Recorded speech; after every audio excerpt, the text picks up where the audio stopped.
Tell me a little bit about Cristo Rey. Well, it's a very unique model for a school.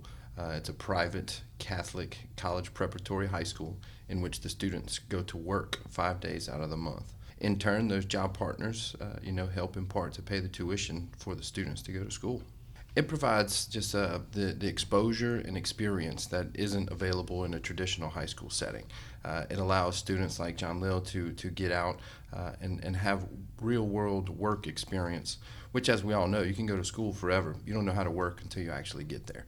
So she's able to get that while she's in high school, which is just priceless. So Jay, tell me a little bit about your experience here at GMFS. What do you do when you come in? I check my email. I start working on my morning tasks, which could consist of working with Excel or doing the update for the social media. It's great to add to their resume, Yes. just to have that experience to say when they graduate high school and go to look for maybe a college internship that they've done this before. And that's really great that a lot of high school students can't say that. Come get involved in Cristo Rey. Find out about the school if you have a student. If you'd like to get involved as a corporate partner on some level, there are opportunities. Go to CristoReyBR.org.